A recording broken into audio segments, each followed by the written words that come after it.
Bismillahirrahmanirrahim. Assalamualaikum warahmatullahi wabarakatuh. Yang kami hormati Bapak Roni Arpinto selaku dosen pembimbing mata kuliah manajemen risiko dan teman-teman sekelas yang berbahagia.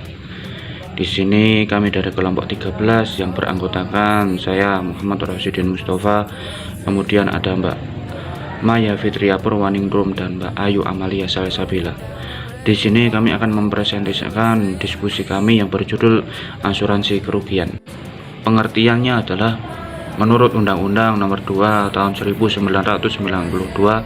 asuransi kerugian adalah usaha yang memberikan jasa-jasa dalam penanggungan risiko atas kerugian, kehilangan manfaat, dan tanggung jawab hukum kepada pihak ketiga yang timbul dari peristiwa yang tidak pasti.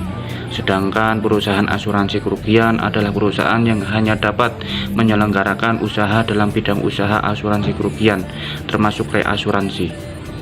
Kemudian presentasi selanjutnya akan dilanjutkan oleh Mbak Ayu Amalia Salsabila. Waktu dan tempat dipersilahkan. Baik, terima kasih Mas Mustafa. Baik, untuk yang selanjutnya adalah prinsip dasar asuransi kerugian. Yang pertama adalah prinsip kepentingan. Pada prinsipnya merupakan hak berdasarkan hukum untuk mempertanggungjawabkan suatu risiko yang berkaitan dengan keuangan. Dan yang kedua adalah prinsip jaminan. Prinsip jaminan menjelaskan bahwa jaminan ada timbul kerugian. Dan untuk yang ketiga yaitu prinsip kepercayaan. Dalam asuransi, kepercayaan truthful dari penanggung mendapat 4 kehormatan dalam setiap penutupan asuransi. Dan yang keempat adalah prinsip itikat baik. Dalam lingkup itikat baik ini, kepentingan penanggung dilindungi oleh pasal 251 KUHD. Yang selanjutnya yaitu jenis-jenis asuransi kerugian. Terdapat 3 jenis-jenis asuransi kerugian. Yang pertama, asuransi kebakaran atau fire. Yang kedua, asuransi kendaraan bermotor. Dan yang terakhir, asuransi transportasi. Baik, untuk selanjutnya yaitu manfaat asuransi kerugian. Yang pertama, memberikan rasa aman. Yang kedua, melengkapi persyaratan kredit. Yang ketiga, mempercepat laju pertumbuhan ekonomi. Yang keenam, memastikan biaya untuk risiko usaha. Baik, untuk selanjutnya akan disampaikan oleh Mbak Maya.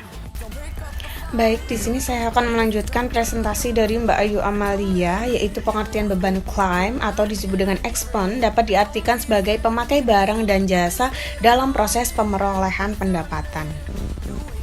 Selanjutnya terdapat 3 jenis beban klaim, yaitu yang pertama klaim bruto, beban untuk mendapatkan dan menyelesaikan kerugian untuk surat penanggungan. Yang kedua, klaim asuransi, bagian klaim yang menjadi reasuradur sehubungan dengan perjanjian asuransi. Lalu yang ketiga ialah klaim retensi sendiri, yaitu jumlah kewajiban yang menjadi tanggungan sendiri. Finally, yaitu cara memilih produk asuransi kerugian. Yang pertama adalah pilih barang yang perlu diasuransikan. Yang kedua ialah identifikasi barang yang jelas. Yang ketiga, pilih perusahaan asuransi dengan baik. Dan yang keempat ialah pilih paket produk asuransi. Mungkin cukup sekian presentasi dari saya. Akan saya kembalikan ke Mas Mustafa. Silahkan. Mungkin itu saja presentasi dari kelompok kami. Bila ada kurang dan lebihnya dari kami mohon maaf. Billahi taufiq wal hidayah. Wassalamualaikum warahmatullahi wabarakatuh.